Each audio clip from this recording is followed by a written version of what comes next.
Listen, welcome to TFG tonight. I'm your host, Mr. Haynes. Everybody in that place. But once he out of here, guess what? Pop! And all of us coming down. That's why I had to go and talk about Ivanka right quick, because they coming. Oh, you is, and you know this is what I love about President Barack Hussein Obama. No matter what, he kept it 100. Wow. I was just going to bring that up. That's right. Yeah. So listen, if my company told me that I had to do something that I said, man, that's a little, we tripping. I mean, bro, half the country voted for a man that took diversity out of employment. Half the country voted for that man. What up? Hey, I guess in my Wendy Williams voice, how y'all doing? Good morning, Asia. What's up, bro? Good to see you, man. I just want to say good morning to everybody in Australia. Listen, this is TFG tonight in the morning. So y'all know I ain't seen y'all in 7 days. Did y'all know that? Man, I missed y'all. Did y'all miss us? I sure hope y'all did, because listen, y'all know we all about them stickers. We all about them subscribes. We trying to get it today. It's a good, fabulous Monday. And I know it's raining somewhere, but it ain't raining here. Man, I hope y'all excited, y'all, because listen, the family's in the building, and we about to hit it hard, but y'all know how we do it first, right? Let's roll. Let's keep up with them Trumps. Hey, so listen, y'all know I'm normally on DJ, right? I ain't on DJ tonight. Y'all know who I'm on tonight? I'm on DJ's daughter. And guess what DJ's daughter did? You will not believe what DJ's daughter did. Hey, what's up, Lisa? Good to see you. Thank you for joining me. Natasha Brenton. Okay, what's up? Hey, so yeah, when y'all come in, say what's up, y'all. You know, the family love when y'all come in and speak. So that's what's up. So listen, let me tell y'all what DJ's daughter did. She took the shot. You say what shot?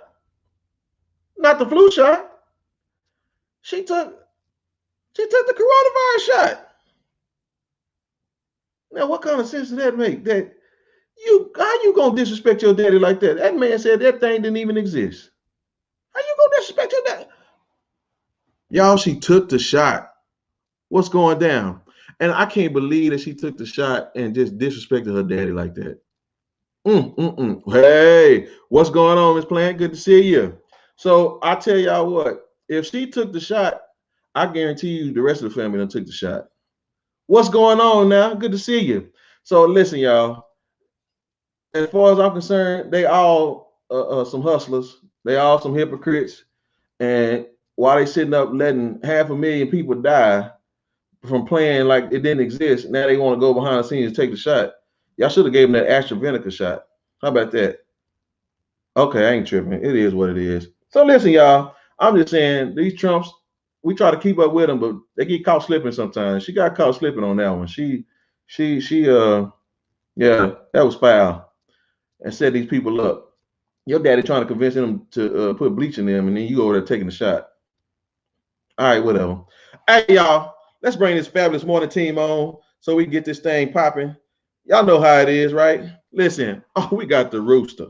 Queen Rue in the building. That big dog Ken. Listen, that King Noble. And now, ladies and gentlemen, for this Monday only, coming to the stage is Lee Blunt. Right? We rolling him up tonight. Now that's Black in the building, y'all. Hey, man, we here. We going live, and we finna put it down. Everybody doing all right this morning? Doing great, brother. Doing great. Yeah. Peachy. Look at her. Got them headphones tired, on everything. Boss.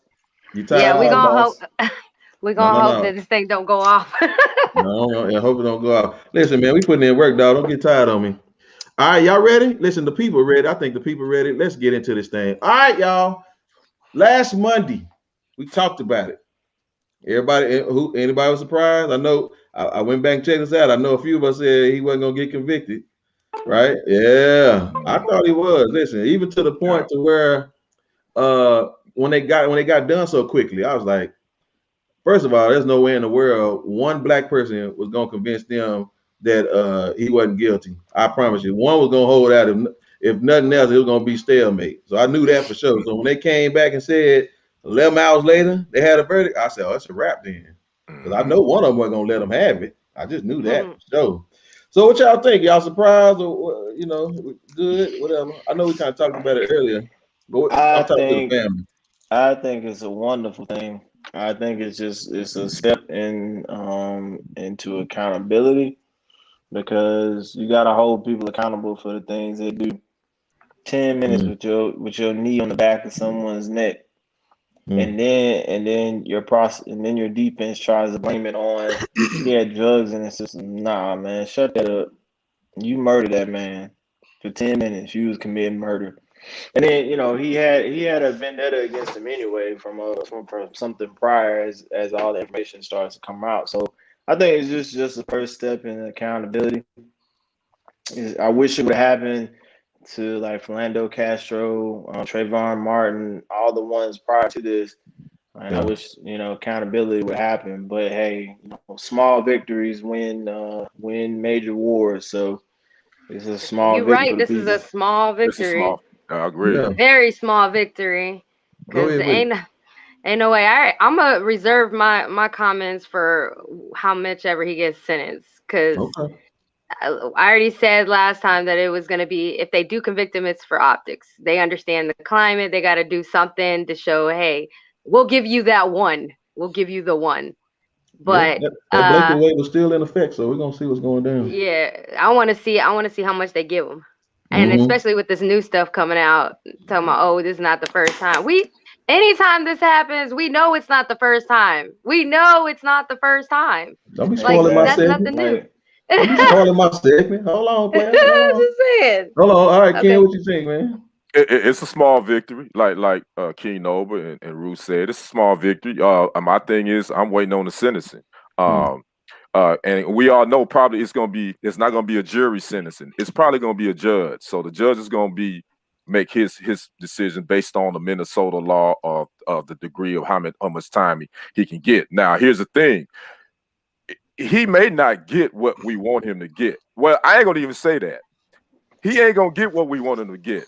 So I'm just gonna prepare you all for that now. The max I think is 75 years. He ain't gonna get 75 years. He probably I would be surprised if he get 15. He's gonna get the minimum, and that's just the way I look at it. So everybody don't be high fiving each other. Don't be jumping, up and down in the streets, man, because this thing is still, like I said, they still playing chess. So I'm gonna hold my real comment until the sentencing happens. Okay. I guess we're gonna let loose that day. Black, Yeah, we're talk gonna to let him. loose. Yeah. Talk to him, Yes. Black. Well, I was one of the ones that was surprised that he was going to be convicted. I didn't think it would happen. I'm glad I'm wrong. But the world was watching, as the panel has talked about. So in that sense, they had to, from an optics point, as was mentioned, they had to make it happen. Having said that, it means, in my opinion, absolutely nothing. I'm more of a skeptic. I'm 53 years old. I firmly believe that until the generation that is behind the whole idea of racism dies off, we'll never get true justice. People act as if what's happening in the past was some 100 years ago. We've only really been out of the civil rights era for about 40 years. And Yep. so when you have a president, the previous president who's 70 something years old, a current president is 70 something years old, these are people that still in their lifetime didn't look at you as human. They remember a time when you was an N-word. They remember a time when they could say, boy, go do this and boy, do that. And so while we've made some strides, new senators, new blood coming into it, the reality is until that generation dies off, that's where the hate will die off, because the new Ku Klux Klan is the police department. We're going to get into it. And so for me, this is a Band-Aid on a canker sore. It means nothing. Yeah. well, They said exactly. I think okay, so I hear you, Lee, but like one thing that we gotta understand, like we still he gonna get his. I mean, period, point blank. It may not be the way we want it to be, And I don't think he's gonna get the minimum of 15. I think he's gonna get more than 15, just based off what I researched as far as the Minnesota precedent is concerned and the charges that he got. But I definitely think they're not gonna put him in general population. That's not gonna happen. No, that ain't gonna happen. If they put him in gym pop, he done for. So I mean, I think he'll spend the rest of his natural days in solitary confinement. I mean, and be taken care of. I mean, again, I see objectively. You 53 years old. You lived through civil rights, and you're right. Civil rights is really only 40, like almost 45 years old. So, it's a hard pressed movement, and we got older people that live through that and everything. But I don't know. I mean, I just think we just got to take the small victory on this one, because I mean, either way, we ain't gonna win it. I mean, it's not gonna be a battle that we gonna win. And that's my point. To me, he that one person is insignificant. The very day we had the conviction, the same day another black person got killed. The same day. And they've been getting killed every day afterwards. And so the reality is, I agree with you. Yeah, that's always when Lee gets started, man. I tell y'all, thank y'all very much. Listen, and will there be another? For those of y'all that don't know, y'all see that right there? That's a sticker. And you give a sticker when somebody says something good. And Lee probably gonna get most of them, but it's okay. It's all a family affair. But listen, y'all show us some love with these stickers tonight, if y'all don't mind. All these new subscribers, I appreciate. Okay, Lee, I'm gonna cut y'all. Go ahead. No, I appreciate it, my brother, and I agree with what my brother's saying. It is a victory. I get that, but I'm just saying, I guess I'm more of a pessimist in the sense that until we change the power structure, I'm just not ready to celebrate in any kind of real way, because it's a band-aid on the bigger issue out there. And so, yeah, he goes to jail. I personally don't care whether he gets 15 years or 40 years or whatever. It doesn't change the balance of the power. And we got people right now today, it's still happening. You know why? Because they don't fear any true thing happening to them, not in the truest sense. Yeah. So let's jump into this, because Brittany's making up a great point. And this is the thing, right? And here it is. It's not about the victory, because I'm gonna tell y'all, since we're talking about victories, like there are people who celebrate exhibition games. Y'all know, like when they have summer league and they crown summer league champions. Who cares about a summer league champ? Right. I mean, in the NBA, who cares that you when they pick the drafts and then they go through the whole summer league and then you win? Great. I don't know. You ain't getting no ring. So I look at this as an exhibition victory, if I can say it like that, for the sake of the context. But here it is, y'all. This is the problem. This is why those of us that have a problem with this and that are kind of really slow walking this thing, is because this is a problem. Did y'all know that they wanted to bring up other situations concerning Derek in this trial? And the judge refused to do it. And we just found out what it was that the judge refused, y'all. And what it was is the fact that they wanted to bring up another situation that Derek Chauvin had did to another kid. He put his knee on the back of somebody else. And my problem is that all these people that were so heroic to get on stage and to talk against him, where were y'all at when he did it to the kid, bro? See, that's the problem with that bothers me, right? When we all of a sudden get self-righteous.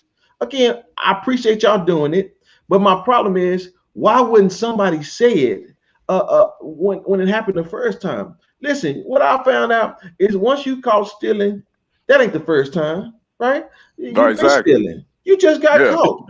Derek just got caught. He got caught on a major. He got caught in the eyes of the world. It wasn't Go ahead, I'm sorry.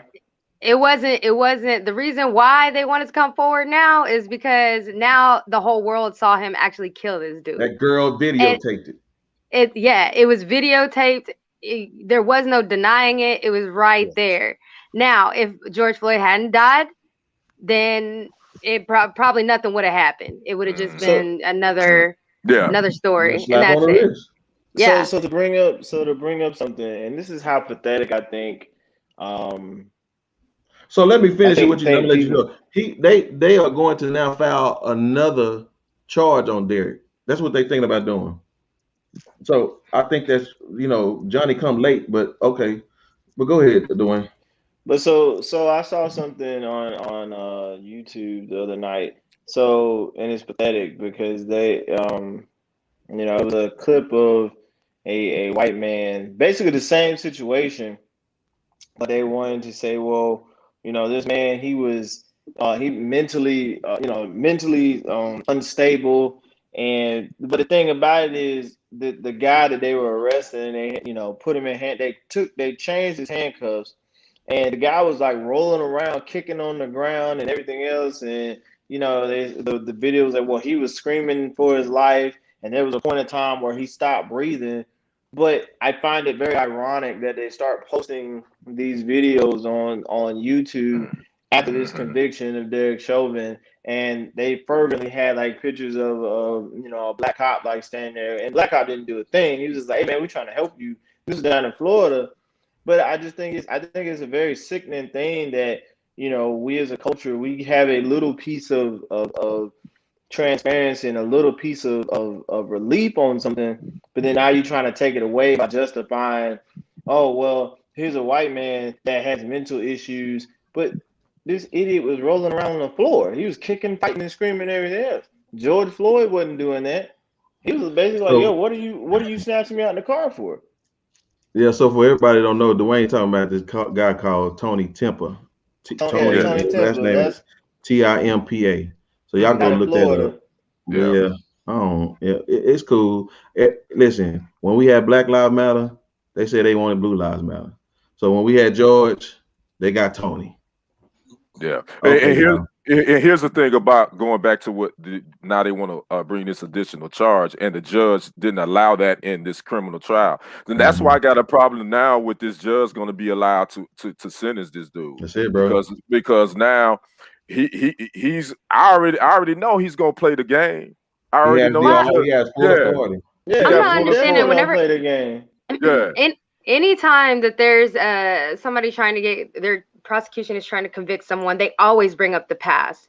Mm-hmm. It's so that it holds like it's supposed to hold weight. It's supposed to show a pattern of criminal behavior. Mm-hmm. And the fact that he didn't even want to use that is biased in my eyes.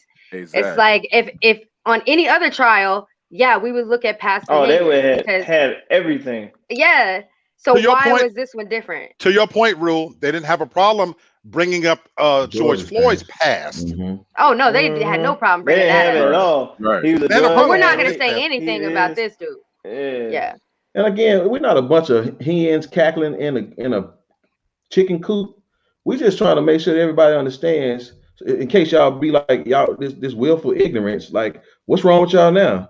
Okay, we're telling y'all that's the problem, right? Mm-hmm. Is that this is why we still holding our breath, sitting over there like grandmama, waiting on the porch because it's getting late and y'all are supposed to be at the house. It's like, yeah, I know. Yeah, come on, we waiting.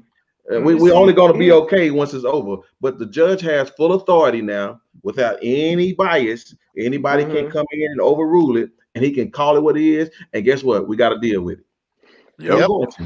Yep. And that's it. So at the end of the day, my thing is it's cool where we are, but what I'm saying is we got so much farther to go, and it's not even about the exhibition victory. It's about the fact that everybody keep playing this game like we're making progress. Yeah, because y'all walking backwards trying to go forwards. Yeah. Yeah, I know somebody catch that later. Facts. Understand the oxymoron that you walking backwards trying to go forward. Facts. You taking 2 steps forward to go 6 steps backwards. The only thing you doing is looking forward. That's it. But you walking backwards. Okay, then y'all catch that tomorrow. Come on, kids. All right, let's go, man. Okay, listen. So, all right, here's a little silver lining in a dark cloud.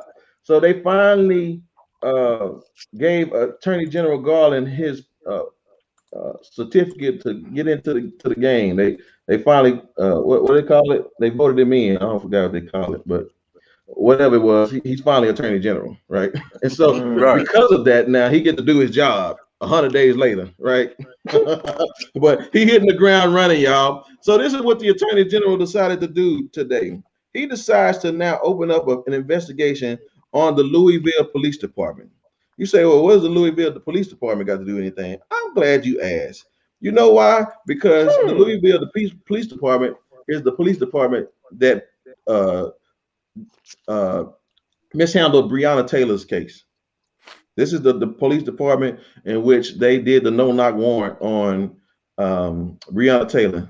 And so now Attorney General Garland is saying, hey, man, yeah, so my man did an interview. He said a couple things, blah, blah, blah. So I think we need to reopen this.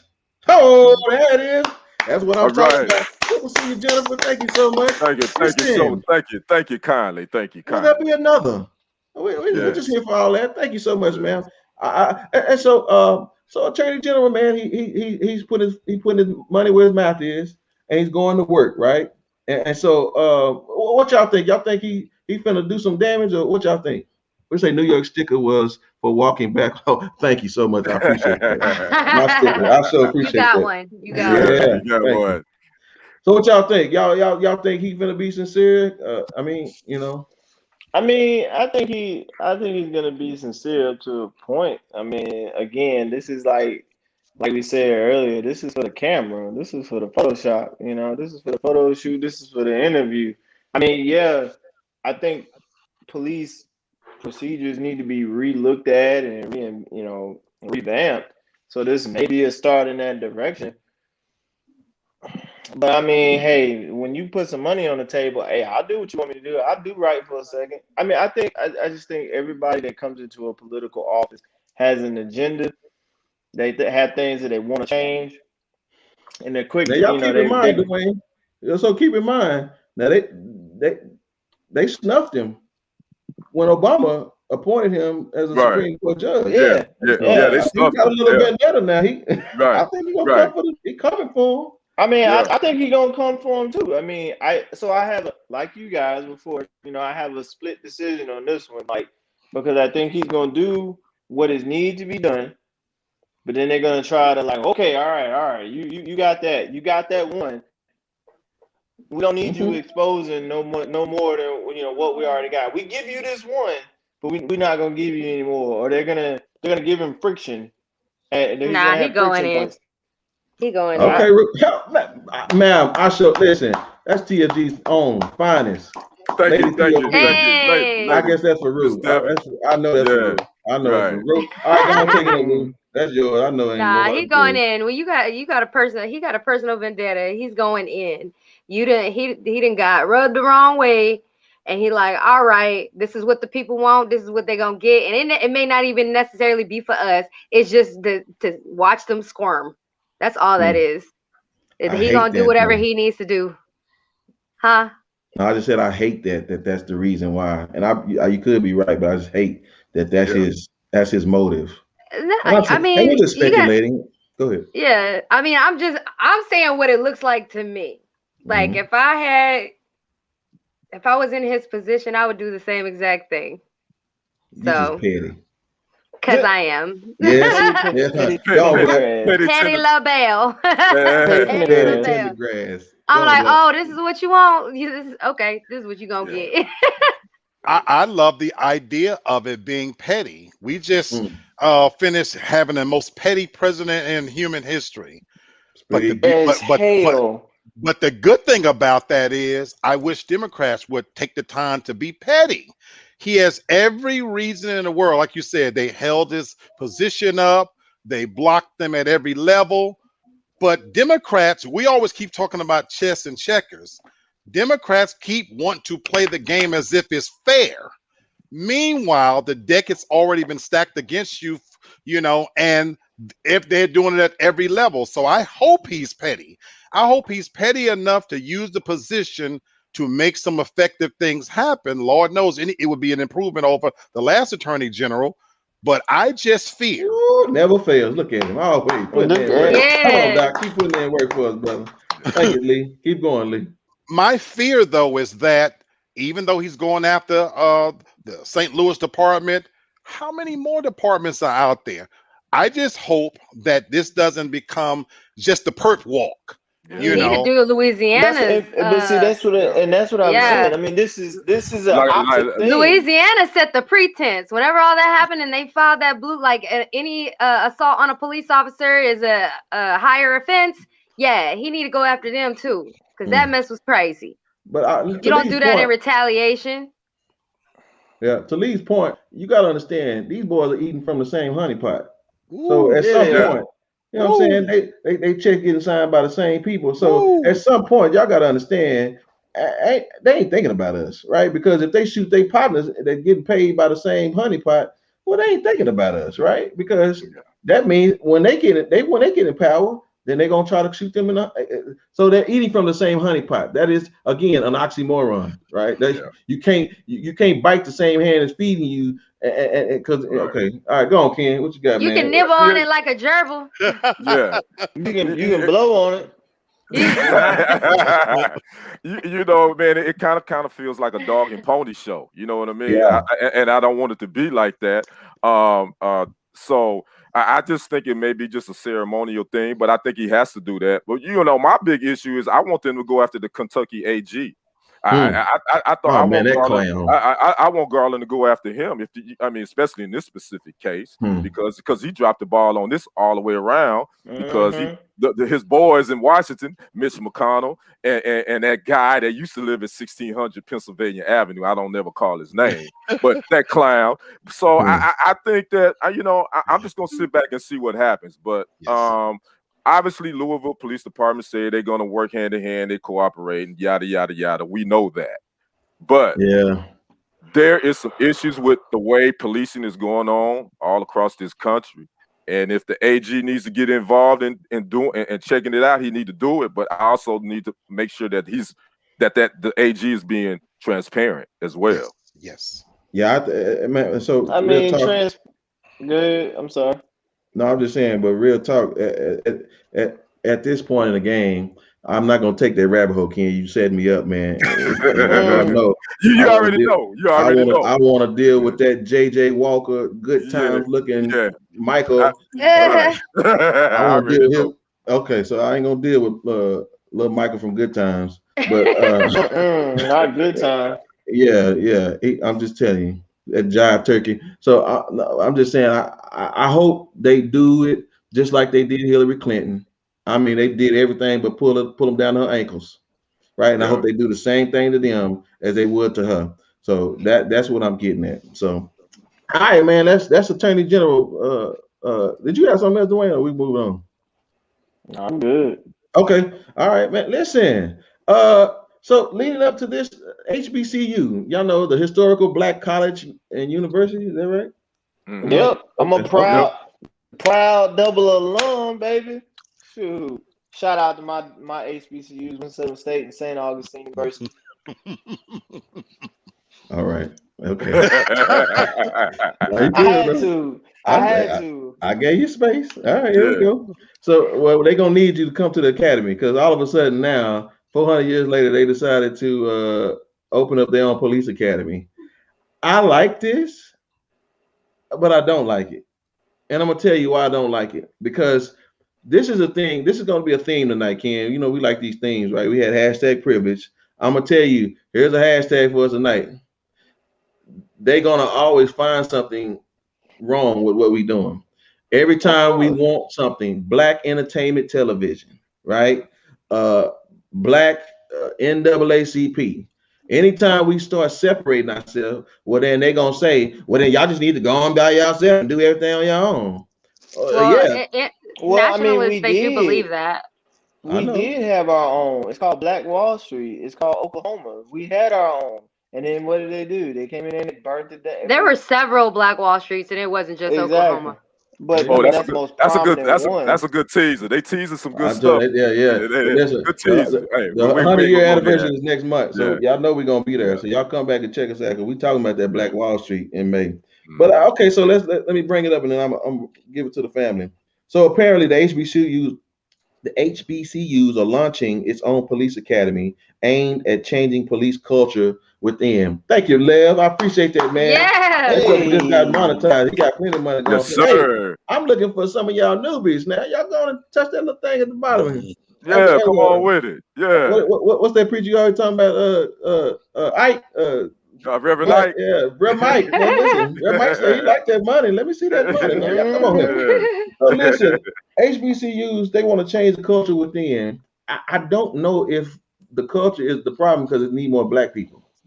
Because like Ken just talked about, my man in Louisville, he black, and so the last thing I want to do is associate right with black and wrong with white. And you know why? Because they've always tried to associate white with right and black with wrong. So I don't want us to be trying to spin no table around here and now and say, well, just because we black that we gonna do right. That's not true, y'all. And I don't want us to misinterpret this. Although I like it, I mean, again, it's almost Johnny come late. It's like that should have been in process a long time ago, right? Why wait on this whole new culture change when you could have been doing that in the first place? But whatever. You know the one thing I do feel like it was go ahead, Ruth. necessary. No, you can go ahead. No, go ahead, Ruth. You good? No, I did feel like it's necessary because it's kind of like our community stepping up. Like, who shapes our future? They're stepping up and saying, hey, we do need a change. And so we'll go ahead and put our foot forward and basically kind of take accountability and some responsibility for the people that they're creating. And so I felt like it was necessary. Somebody needed to do it. Some education system needed to do it. And for us to do it, it kind of helps with the fear of law enforcement to me. Just because I feel like we do need to gentrify our own areas. You don't want white folks coming in or pale skins coming in, taking over our neighborhoods, and do it yourself. Protect your own community. Yeah.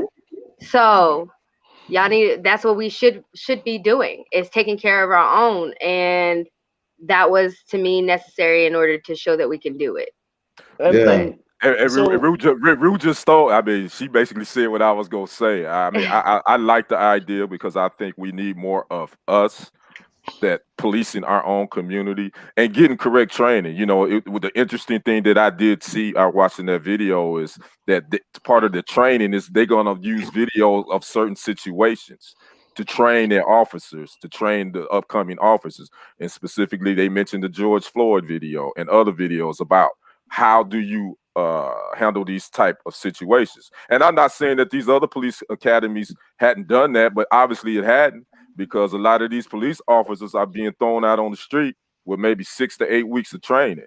So so my thing is I'm cool with them doing this. You know, I always say it's better late than never. You know, we got to do something. We got to start somewhere. Why not start now? So let me ask this question to y'all. Let me ask y'all this question. I'll let y'all have it. So is it the fact that, because I believe everybody speaks their own language, right? And I believe that it is almost near impossible for a white person to understand the full dynamics of black people, our mannerisms, our aggression. Like they don't. It's hard for someone to be exposed to something like it's like eating Tex-Mex versus authentic Mexican food. There's a difference. Yeah, difference. Right? Yeah, that's what I'm saying. So, different. So it's really hard for someone white that never grew up in the neighborhood, right, to come in and say, "Oh man, that's just JoJo. He dropped out of high school and he just live on the bridge. Don't mess with him. His mom and them still work at Walmart." Right. You just know that, right? And that that changes. And part of the problem is half of the police officers, well, majority of them don't even live in those neighborhoods that they're policing. So they're outsiders trying to come in, know nothing about the community they're trying to serve and protect. And then they're like, oh my God, I didn't know I wasn't supposed to do that. Yeah, you weren't supposed to do that. I don't know why you're even here. Like, that's part of the problem too. They need to actually live within the communities that they're trying to protect and serve. And that's not the case with a lot of pale skins. So I'm just saying. So we have an interesting situation here, and this very unique dichotomy here. And I'll say this, being a person that actually went to HBCU and went to 2 of them, I found and I saw that our own people are the most disrespectful people to authority that I've ever seen in my whole entire life. And yes, while this is for your money now. No. I have seen and I said it because this generation of children, and I say children that are going to college now, they are some of the most disrespectful people I've ever seen to authority in my whole entire life. So They are. I think that yes, by way of this being a very good thing, but you, like I said, you have an interesting dichotomy now. When you have another person that looks like you about to lock you up and take you somewhere or telling you what you can and can't do, what's your attitude towards that person? Oh, you a sellout, or you a Uncle Tom's, or you this, or you that. You don't know me, bro. You can't do this to me, bro. I can do what I want, bro. I go to school here. F And you, F you. that goes You know, into teaching. We don't but have it we have no, both parents outside of the home, and we're relying on the education system, other people raising our kids, and then on top of that we're telling them, oh well, if JoJo hits you, then you hit him back. And they're using that concept, and they're looking at adults in the same light. They're looking at adults like, well, you just told me if somebody bullies me that I'm supposed to not take it, so that Okay. includes you. Okay. Let me You're let not Black take it. explaining we the can't. difference. But we can't even use that excuse anymore because you can. Kids are, if you raise your kid right, if you send them out there in the world, the world does have an influence on children, and this generation is far too impressionable than we were.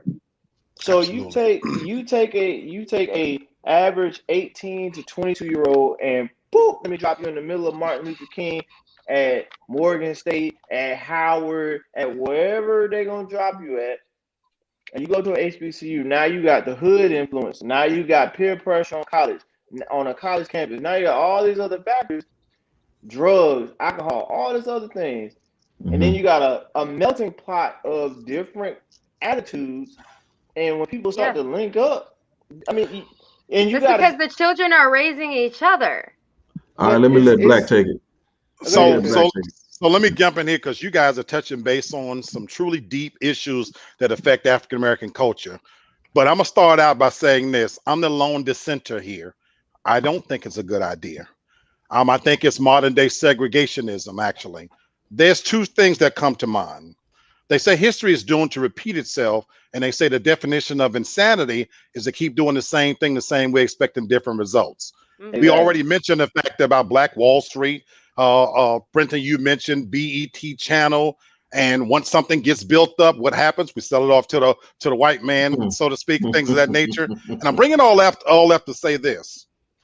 I don't think it's a good idea in the sense that in my personal opinion, we're past that stage of we have to police ourselves. We've been there, Any done that. in any police force now, it has to look more representative of what America is right now. The Oscars was just on yesterday. Tyler Perry gave a brilliant speech where he talked about not hating any group. You know, he's not going to even hate police. He talked about getting your feet off the ground. In my humble opinion, the reality is the police force needs to be representative of what true America is, because go to New York right now. We're not talking about the New York that I grew up in. It's just as many white people as black people. Now, you're right, Rue, about the gentrification, and we definitely need to protect that. But at the same time, we can go all the way back to slavery. One of the things that allowed our people to be enslaved, even though we outnumbered the masters, is they used us to enslave our own people. Yes, sir. They use us to capture our own people. We've got to think different. We've got to think more outside of the box, in my opinion, now. So to have a police force that's just enforcing us, as Dwayne said, absolutely not, because this generation, as he mentioned, I work in education, and he is 1000% correct. They are being brought up and raised with absolutely no respect for authority whatsoever. And although I got my master's degree at the University of Phoenix, and in case you don't know, it's an HBCU. We just don't call it that because it's a for-profit college, and it predominantly deals with minorities, because those are the people that go there. And so he's right. This generation here, they're not going to be okay, even in that surrounding, with somebody who looks like them telling them what they can and cannot do. Now, to your point, Rue, It's part of a bigger issue about how we're raising our kids, what we pass along to our children, and all of those things. Go for it, Ken.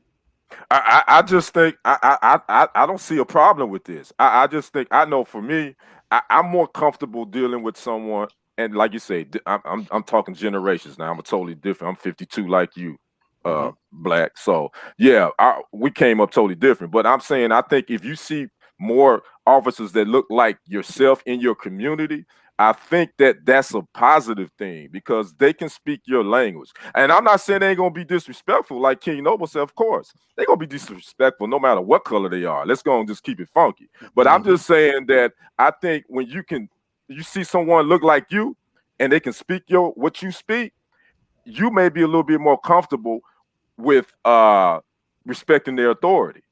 Now, Can I give one example? That doesn't happen all the time. I'm just saying it's a start, though. Can I give one quick example? Go ahead, Let me give one quick example, King Noble. I spent 25 years in management, and when I would get brought in as a new manager to a company, for 25 years I managed Toys R Us, AutoZone, and Macy's. And I'd walk in the door as a new manager, and I'd look around, I'd see my people, and they would have been languishing in positions without being promoted. And here I am, all idealistic. I'm going to help my people. You know what I discovered in those 25 years in retail management? The people who stick the knife in the most and twist it the deepest is my own people. It's my own people. So I wish what you were saying, Kenny, I love it, my brother. I love it. But the reality is that the moment they see you standing there, even though you look like them, they're going to find a way to feel like, what's the show, Martin? It becomes the bruh man syndrome. That why you holding me up, partner? Why you stopping me? You look just like me. And that's the reason why I said that it needs to look more representative. And we need to Rue's point, is about teaching. We need to all be taught to speak each other's languages so that guess what? Because if we start there, then are we going to say then that in Greenwich Village, where it's predominantly gay people, that they need a gay police force? Or do Chinatown need only Chinese people? I'm just keeping it. I'm just asking. But I think we kind of missing the point. I think this HBCU program is about training more Black officers. It's not about creating your own Black police department. It's about then I'm with more minorities. Then I'm with it. Yes, then I'm with that. I mean, it's so like when Lee talks about like me being a Black commander, I'm the only Black commander in my battalion, and what's up, Bone? What's up, Bone? And so like Bone. I okay, I had to do it. I command the forward support company where ideally enough or oddly enough, the minority is white.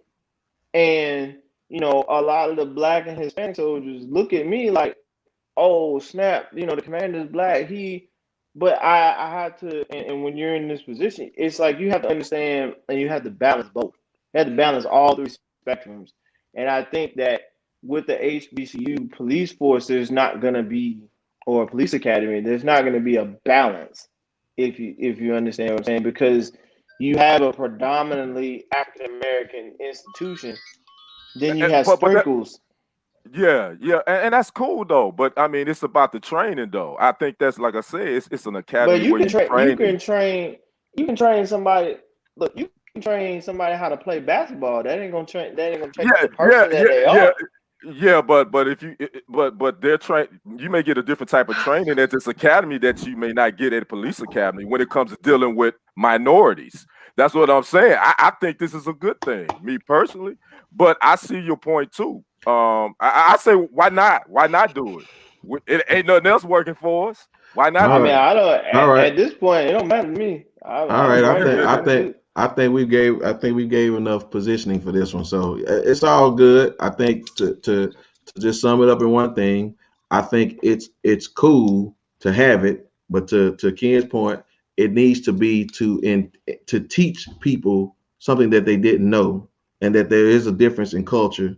And I agree with that. Not trying to segregate, like Lee's saying, But so we don't want to be hit. We don't want to be historical because history always has a real ugly way of repeating itself.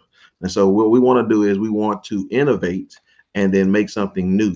And so it's going to take this Yes. balance. And so that's what I think we need to Right. do. Make sure we have a balance of taking what we've learned and let's treat it like McDonald's. Let's open up some franchise. Let's get some more black academies. And let's do some more black academies. Right, I'm just saying. exactly. Hey, y'all. Right. All right, Right. let's do some housekeeping because I'm ready to play. All right, listen. Now listen, everybody that y'all know how we are around here. We don't play that. And If you so, sensitive, go ahead and get off now. I'm just saying.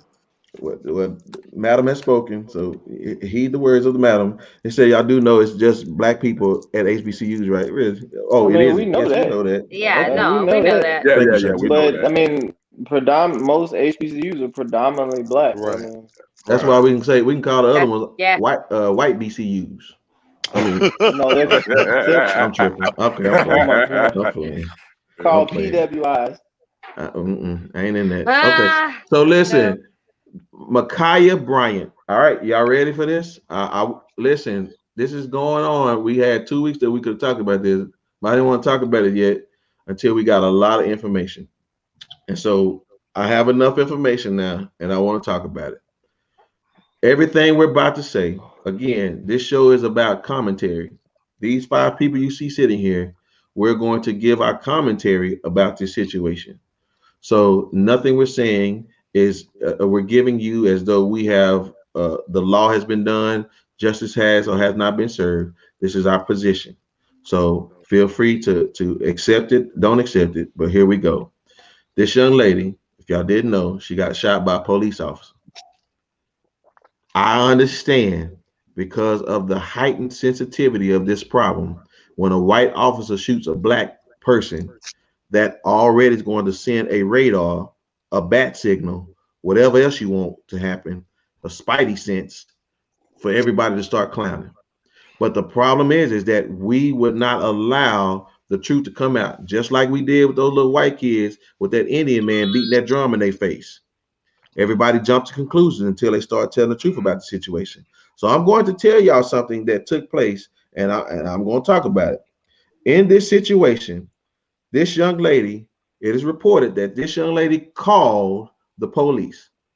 Let's rewind this thing some more though. She was in a foster home. So if you don't know about foster care, that's number one. Be quiet. I'm gonna speak on it just a second. Number two, what she did was not only was she in a foster home, but her daddy was there. So if y'all didn't know that black dude that was trying to kick that girl in the face, that was her daddy. Trying That's to punt number that two. girl. I'm telling you, going for the extra point, right? Number three, the young lady had a knife about to stab somebody. I don't think she was trying to see if she could sharpen it. I don't think she was trying to pick something out of her teeth. I think that she was going to do harm.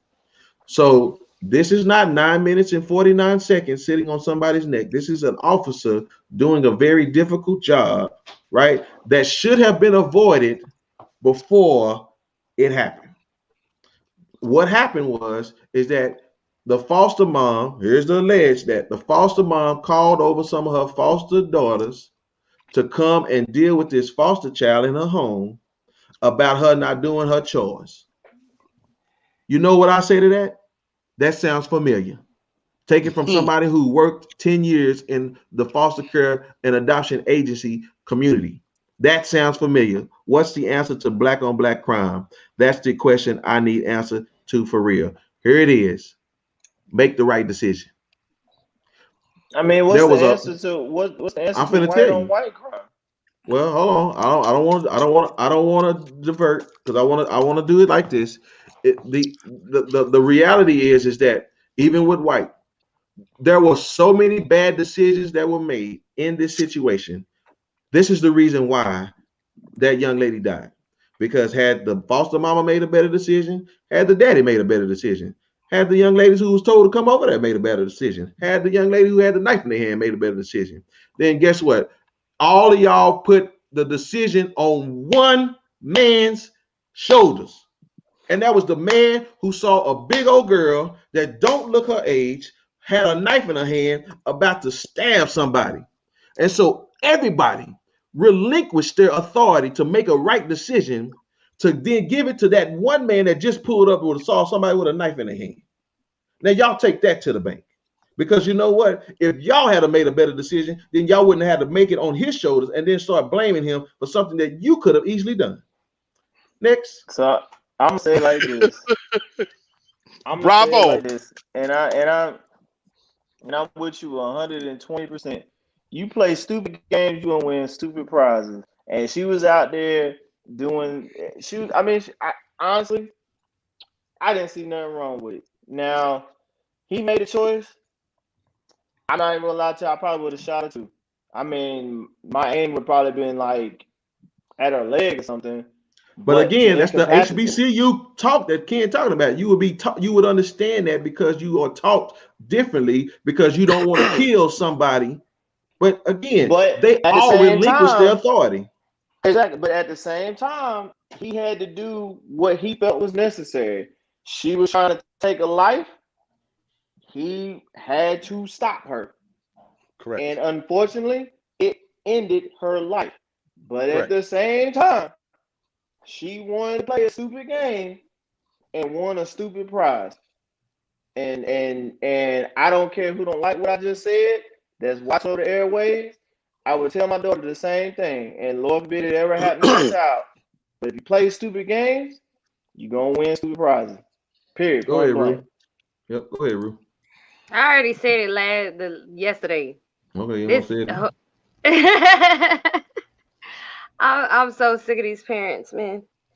Put that comment up. Hold on, so I can answer that definitively before he know. Yes, the answer is yes. Yeah, yes, they are. They are trained. They are shoot to kill. Yeah, that's the only training they get. Okay, nothing else. Yeah. I understand she was the one to call the police, but if you knew, to me that's freaking idiotic. If you know that you gonna try to cut a female, why you gonna call the police on your own? Why you gonna call the police?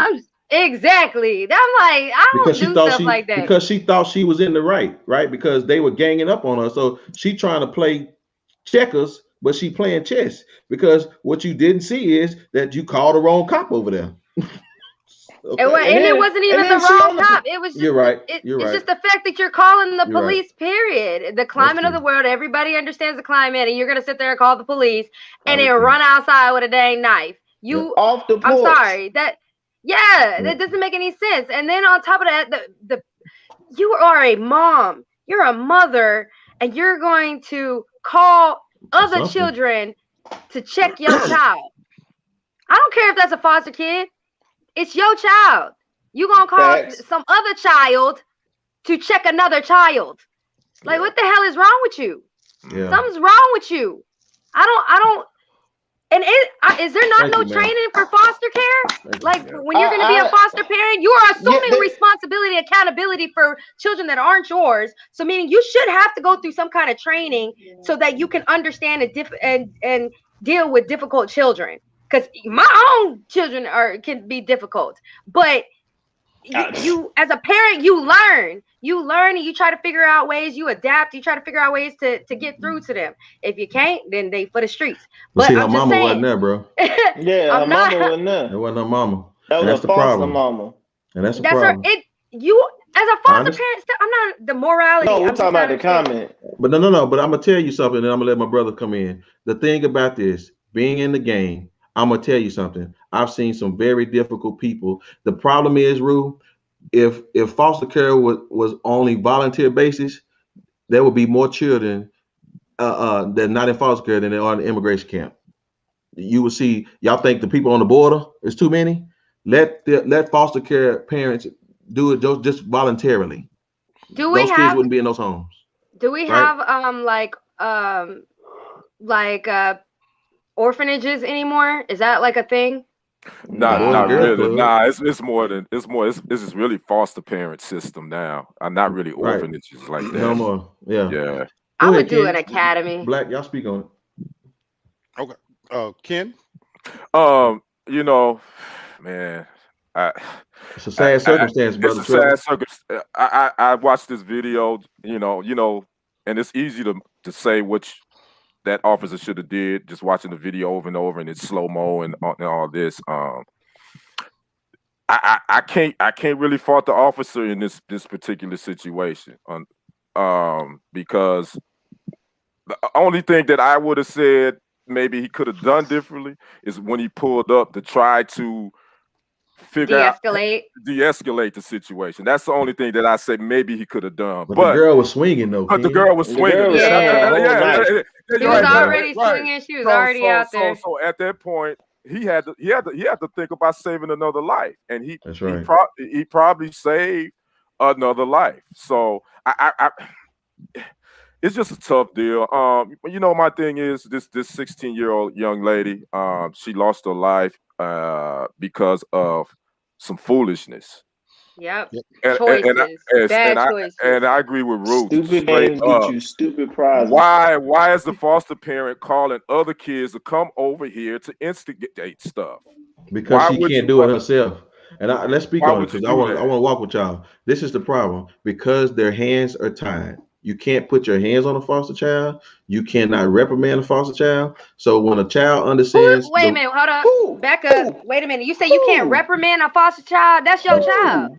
No. You can't give them consequences for bad behavior. Well, you can, but hold on. This is what I'm going to tell you. It sounds nice with a can and a bow on it. She about to take her Easter pictures. It sounds nice, but the problem is the thing is when you have a child, and I don't know how long she was in foster care, but if she's 16. That probably ain't that ain't her first house. So what I'm saying is that when you're a foster child and you know the system, you have more authority than those foster parents. Why? Because you know the rules that the state has given you, right? And that hands those tie the hands of the foster parents, right? Because I'm gonna tell you, look at these laws. Yeah, if a foster parent, if a foster agency tells you to treat your child like treat a foster child like it's your own child, that is impossible to do. Wait, it's impossible because you can do things to your kids that you can't do to them, and they know that. Go ahead, Black. I'm gonna be that different type of mama. You gonna be my kid today? I'm sorry. Not till the state comes. Exactly. So that's where I want to take it a step further, because the true tragedy to me in this is that the laws are structured in such a way that even if it's your own child, you will go to jail by physically hitting your own child. Now, I know we can sit here and say that we'll do this and we'll do that. I got a 19-year-old son who called the cops on me, once upon a time. And I'm in South Haven, Mississippi, and had to deal with 2 white officers showing up, pulling me outside to ask me about disciplining my own son. That's so frustrating. Whole nother situation. But let's talk about some ugly truths we don't talk about. And you said it when you first described this whole incident, Brenton. This was a big girl. So this wasn't a 16-year-old that looked like a 16-year-old. And why does that matter?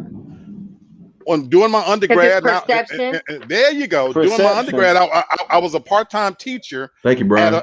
At a charter school for bad kids, so to speak, unruly kids. And I can sit here and tell you right now unequivocally, controlling boys is nothing compared to controlling girls in that age group.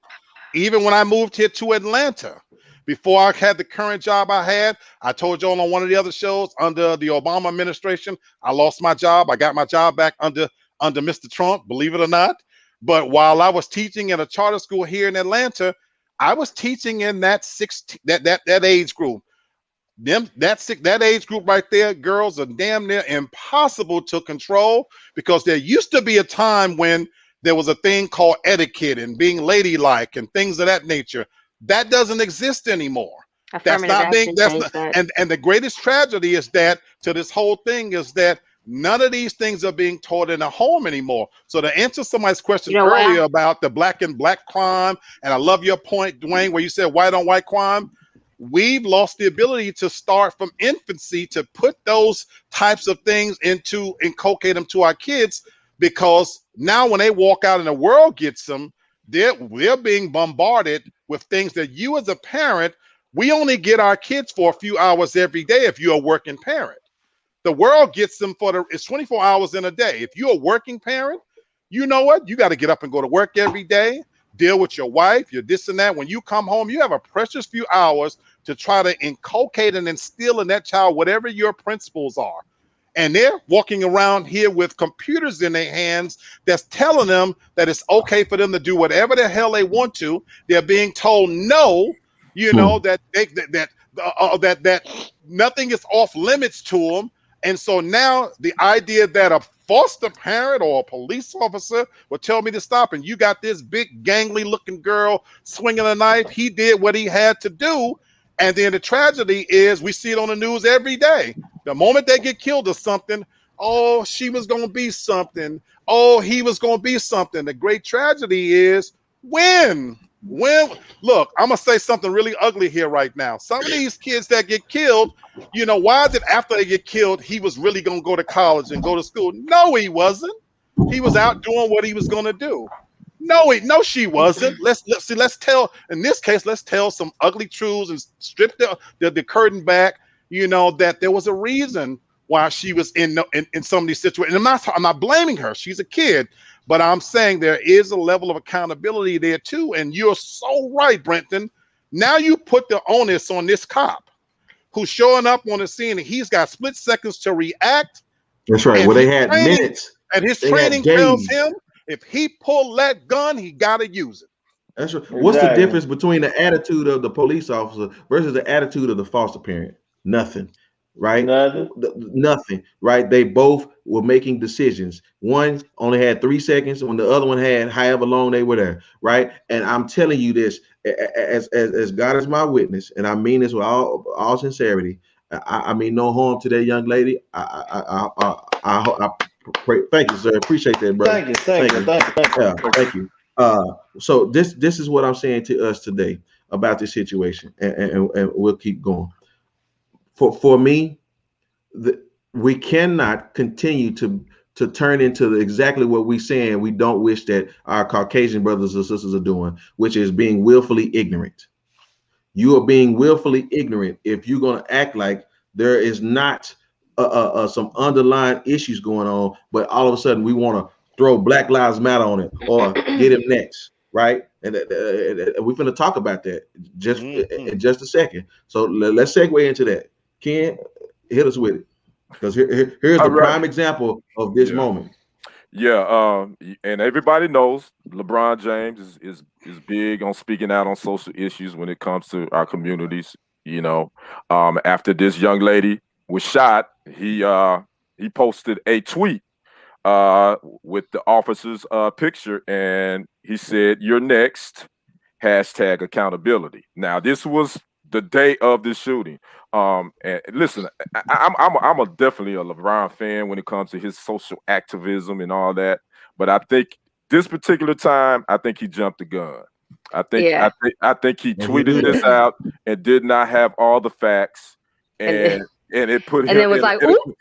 Oops. Yeah, it put him. Backspace, delete that. It put him in a precarious position where he eventually had to delete that tweet, and then he made another tweet basically saying, you know, sometimes words are misconstrued, and we need to, you know, we need to start trying to working together and holding police officers. I'm tired of seeing Black people being shot, which we all are. But I think in this particular case, and like I said, I'm gonna give LeBron a pass on this because all the other great stuff he's done. I'm gonna give him a pass on this one because because he deleted it. Because he deleted it. I mean, I just think he's done so much more positive things. I mean, you know, he's human. He made a mistake. He made a mistake. You know, and I would say that. Did he say he made a mistake though, or he just deleted it? But see, that's my problem too. He did not come out and say, "Hey, he didn't say, hey man, I'm jumping at your gun." That's why I'm giving him heat on that man. Yeah, I give him heat on this, but I give him a pass. That's right. Nah, I'm not gonna give him no pass. And here's why. You knew exactly what the hell you meant when you opened your mouth. He did, but it was full of assumptions. No, it don't matter whether it was full of assumptions. What is the root word of assumption? Ass. He made an ass out of himself, and now he's trying to clean it up. That was he knew exactly what words have power and words have meaning. I think he just didn't have the facts. He jumped out there. He jumped out in the middle of the street. He's like, man, again. He jumped out there and got hit. That's all that happened. He is 35 going on 36 years old. And I get it. We all make mistakes. We all jumped the gun. We all open mouth I don't know if insert that's what it foot. sounds like. But at this point in time, he should know better. Like, dude, you are a national public figure, and now it just looks like you're standing on one side of the fence. International public figure. International, national, whatever. He's See, bro. LeBron James. He's whatever. You just open mouth and insert foot, and now you're trying to clean it up. No, he need to actually clean. He needs to do the redactment. I don't give him a pass. I mean, that was your. He needs to physically say, "Hey, y'all, I jumped the gun. My bad. This is the reason why." That's why I don't give him a pass, because he didn't take the time to say, you know what, I apologize for what I said. I reacted harshly. I reacted out of emotion and anger towards the situation. I understand my position, and I'm sorry. Whatever. But he didn't. Sound good. So I don't give him a pass. No. All right, go Black. For me, guys, I absolutely give him a pass. I agree with you, Kenny, 1,000%. His record for me has to mean something. All of the good he's done, I am not about to wipe away and wipe this man into cancel culture simply because he made what was a human mistake. We quit the cancel people too, boy. I'm going there. And so the thing of it is, it ain't wiping his good deeds away, but it's holding him accountable for what he been said. I respect that, but my thing is, I feel like people are holding him to a higher standard than they hold others, and they hold themselves. The medium that he was on when he tweeted that, he did what human beings do. He impetuously tweeted something in a spur of the moment, found out that it was going the wrong way because he is a public figure, pulled it back. We are all on a medium right now, giving our commentary, our opinions, and things of that nature. I can't tell you how many times that I've jumped the gun and said something, text something that in retrospect, I was like, damn, I should have had a little more facts about it. I admire the fact that, Brenton, you said that you reservedly held back commentary on the Makhia situation until you learned. We don't always have that level of self-discipline. But here's why I'm going to give him a pass. I'm not going to hold that man at a higher standard than I'm going to hold myself, number one. And the fact that he is stepping out there, putting himself out there, not when he's retired. He's doing this in his prime, where he at the top of his field, where he can make a difference. And for me, he made a human mistake and he pulled it back. I'm okay with it, because the last point I'm going to make is, why am I giving what the hell, I all like LeBron, why am I giving the hell what he thinks so much weight? He's just a guy like anybody else is a guy. He's just famous. The reality is he's entitled to his opinion the same way I am. And at the end, Charles Barkley said some 30 years ago, I am not your role model. So if you're looking for LeBron James to give you strength and to be the wind beneath your wings, something wrong here. He's just a guy. Let him say what the hell he wants to say. Okay, so if he's just a guy, then why are we defending the fact that, oh well, he made a mistake? If he was a normal person, we wouldn't be saying this. But that's the problem. No, he's not. He's not a normal person. He is a celebrity. But what I'm getting at is to me, he's a normal person. Right. I can give a crap less. Right. He, like, freaking hit his head on the wall. Okay, all right. Right. Hit his head. But the point that I'm making is, he's a public figure that holds so much weight in the public eye. Right. Why should he not be held accountable for what he said? He has been held accountable. He has been held accountable. Yeah. He has. Absolutely. If he wasn't held accountable, he wouldn't have deleted the tweet. I'm going there next. But that's right. Absolutely. Okay. But the fact that Twitter is blowing up, my mama told me one fool makes many. Yeah. And so for me, it's just another guy speaking, and it's fun to see what LeBron says, and then let me go see what Shaka Khan says. And oh my God, Dionne Warwick had something to say, but at the end of the day, these are just people. All right, let me bring Boss Lady in. Come on. I don't care about LeBron James. Oh man, hot topic. Look at him. Come on with that. I'm just saying. Okay, you can't sit there and call and call people out for saying stupid things and then say, well, it don't matter what LeBron James said. It does, because he is in the limelight. He is influential, especially to this younger reckless generation. So no, if he was gonna delete it, I understand. Ken, you said he took some accountability for himself and deleted it, but he actually needed to say the why he deleted it. Like, say I jumped the gun. Say, okay, my opinion is not the same. I did find out more information. Hey, Black folks, we need to be more accountable. Parents need to raise their kids accordingly. That statement right there is what needed to be said. Parents, watch your kids. Take care of your children. Make sure they don't end up in a foster care system. Make sure daddy don't have to come and kick a female in the face. You know what I'm saying? So it's like, yes, no, he doesn't. I'm not saying I'm throwing him up under the bus, and nobody's discounting all the good things that he's done, but he needs to actually say, I made a mistake. Don't just delete a tweet. That's like ghosting somebody. All right. It's just left unsaid. So I got an issue with the comment that was just made. I'm sick and tired of us allowing the weight of athletes or actors that look like us to hold so much weight with things that are going on with us. Who are you to speak for me? You don't know me, my dude. You don't know me, whoever you are. You ain't lived a day in my freaking life, because your life you have been on a different platform in life than I have. So for all these celebrities and all these people that think they can speak for me, shut the fuck up. Okay. Well, Okay. that's his for the night. I hear you, brother. That sounds like a final thought for me, but I hear you, that brother. deserves a sticker. Right. Not for his mouth. Yeah. Okay, well, watch it. No, he's not. So this is what I want to say to everybody, because I think we're going to agree to disagree, and this is me. I'm what is that? Mediator man, not medium man. Mediator man. Right. So I know I'm dating myself. So this is what I want to say to the fact of the point about LeBron being human, but then the fact that LeBron is on a different stage. I want to use one word here, and I want to use the word disappointed. I think for those who see LeBron as a head figure that should have more accountability, they're disappointed. Number one, because LeBron James has done so well to keep a very good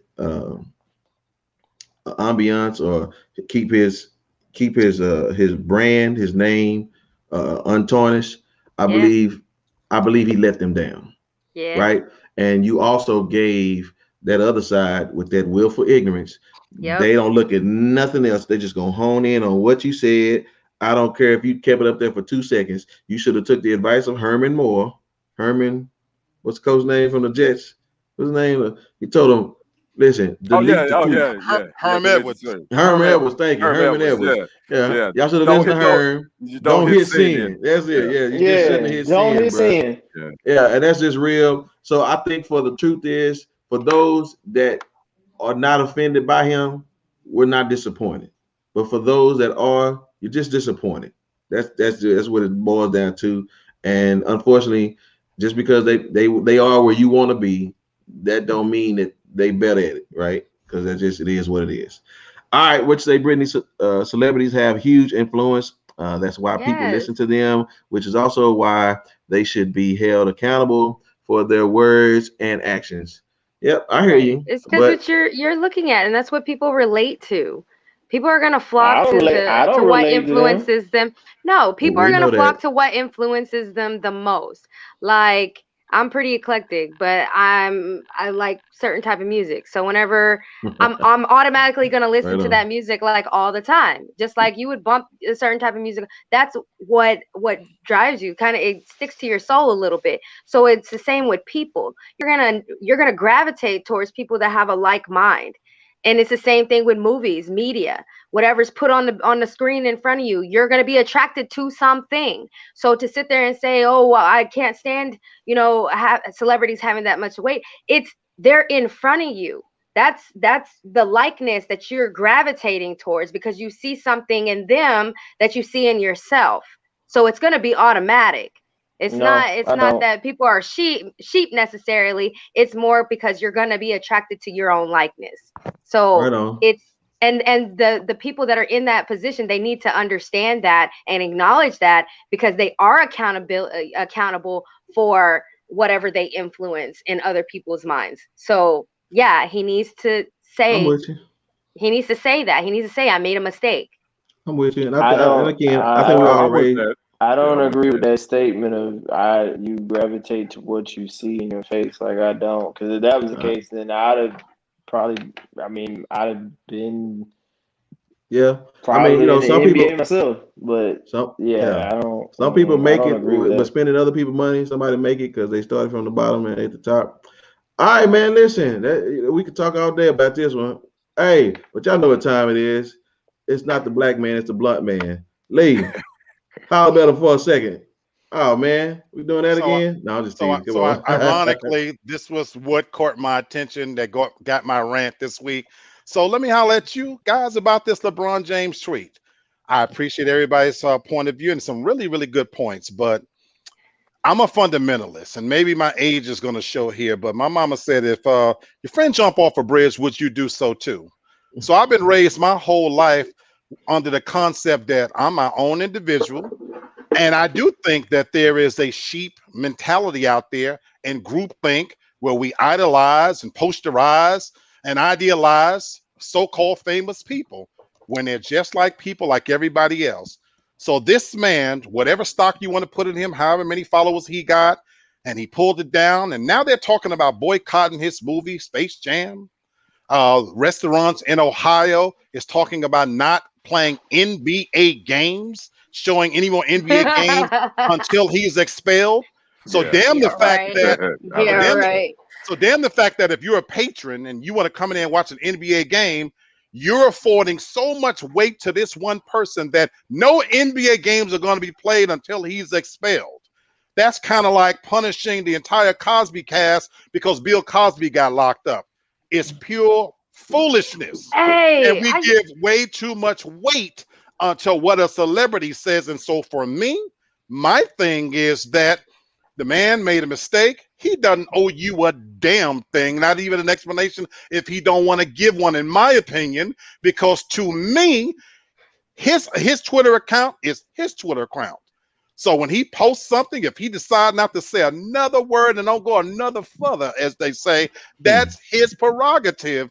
And my thing is, where was all of this righteous indignation when the chief tweeter in the office tweeted every damn day about something that we could have called out, but we got to the point where it became normal? It was normalized. Where was that same righteous indignation for people on Capitol Hill, from people boycotting restaurants and things of that nature? So you know what, for me, it comes down to different rules for different people. God bless you, LeBron. I won't say the F word because we already got one on this show. Well, listen. I like that lamb levity. Listen, if y'all enjoying the show, y'all gonna subscribe to this thing so y'all can see it every Monday night and all the other things we gotta do. We just say whoever said athletes are geniuses. Well, I'll say this: at least he ain't like Kevin Durant. At least he gonna use his own name, right? Yeah, not Right, a burner yeah. account. I mean, yeah, at least he ain't no keyboard killer, right? At least he ain't just fronting and trying to set it up. So, hey, and that's what it is. He owned it like that, right? So, at least he used his own name. So it is what it is. Listen, man, we have had an amazing. Yes, mother. Hold on, I had a question because he made me think about that with the holding other. Depending on the person, is different. Did Pee Wee Herman go to jail?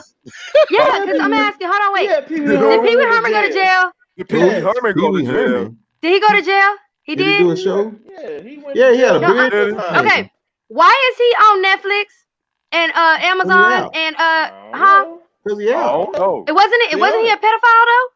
I think wasn't he? Yeah. So to Lee's point with the Cosby Show, that pale skin is still on TV. Well, all those kids are grown now. It don't matter. It don't matter. He's still on there. And that's what I don't understand. You see me get him, Lee? Wow. That's the exact bull crap we talking about. Okay. I just thought about it. I'm messing. I'm messing. Yeah. Oh, No. I'm just teasing. Listen, again, hashtag privilege. This is what it right. is, right? Exactly. That's what it is. Listen, anytime you let the dust settle, that's all they do, and then they just let you out through the back door. And hey, like I said, you're gonna find something wrong with everybody. So I mean everybody finna cancel their subscription? I mean, no, you ain't, right? So it is what it is. Listen, man, amazing show, y'all. I tell y'all, this the best morning show at night I've ever seen. I can't play with it. Listen, y'all, we got final thoughts. I don't know if Dwayne got room for some more final thoughts, but I'm gonna let you go, bro. What you got? Y'all know it. You use it up. He used it up. Use it up. Dwayne, that was drop the mic right there, brother. Let it go, That was bro. drop the mic. My man King Nova was a loss for words. I never I'm thought I would have done. saw Hey, it. look, I'm only done, thing I gotta say is peace, love, and chicken grease. You got your own There it mind. is. You got That's your own. what I'm talking You got your about. own Yes, mind. You got sir. your own soul. Don't let people that live on a TV live for you. Holla at your boy. Yeah. Yes, sir. Hey, sportsman Ken, let him have it, bro. Hey man, I'm gonna kind of make this a little quick. If you see these two guys on TV, Benjamin Crump, Lee Merritt, for those in the Dallas area, we already know something went down that wasn't cool. Honestly, I'm tired of seeing Benjamin Crump and Lee Merritt in front of a microphone. America, we got to clean this up. Police departments, we got to clean this up. Black folks are tired. That's my final thoughts. Kai, boss. Trevor boss. Thompson, I appreciate you, brother. Thank you. I believe I agree with you. We had a great show, man. Listen, we here every Monday, man. And feel free, if you got that button to say sticker, you can hit that boy. Rooster, Queen of the Morning Show. Talk to him. Okay, so I preach all the time how women are so powerful, and I feel like we have so much power, but we have failed to utilize it in our homes. And I understand that we gotta work. Some of us gotta work. Put it that way. Some of us gotta work and take care of our children, but that is kind of to me a form of neglect, because you're forgetting that you can't just rely on a public school system to raise your child. You got to put in the work too. You need to teach your child some critical thinking, some deductive reasoning, some moral aptitude, cognitive development, and self-defense. Not just self-defense with your hands, but self-defense with your mind. You can't sit here and think that a 4-year-old is going to know everything, because if the 4-year-old don't know nothing, they grow up to be a 16-year-old and they make bad choices, especially when you ain't had a hand in raising them. You left it up to the public school system. Stop doing that, mothers, please, because I'm tired of seeing these babies get killed in the street. That don't make no sense to me, and it is our job to do that. So whatever you got to do, whatever you have to do, cut back on them hours. Guess what? That child care expense will go down if you actually home. I'm just saying. So figure it out. Figure it out. And take care of your kids. Oh man, for Professor Rue. Look at her. Oh man, higher learning. Come on here. Thank you. Black, blunt, appreciate it. black and mild, whatever we're gonna call you tonight. Give it to us, Doc. Mine is simple. This show really highlights we got a lot of problems, and we need good people to solve them. That's a line from the movie American President.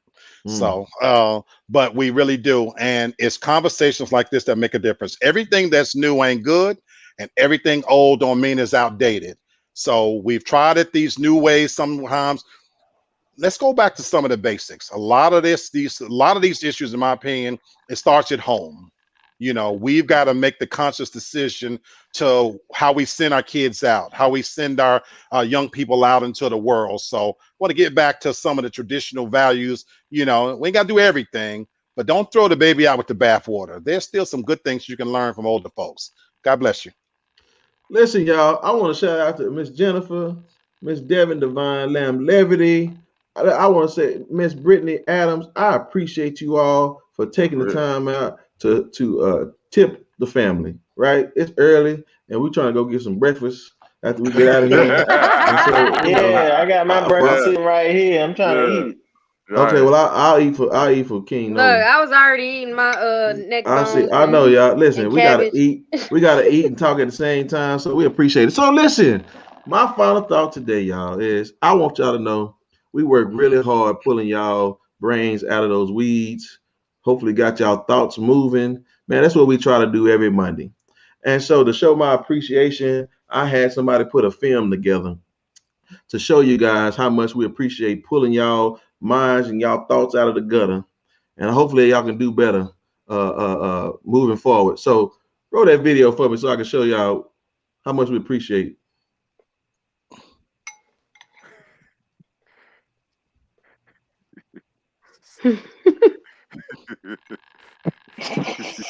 That's how we pull y'all out of there, man. And then y'all do this. Oh.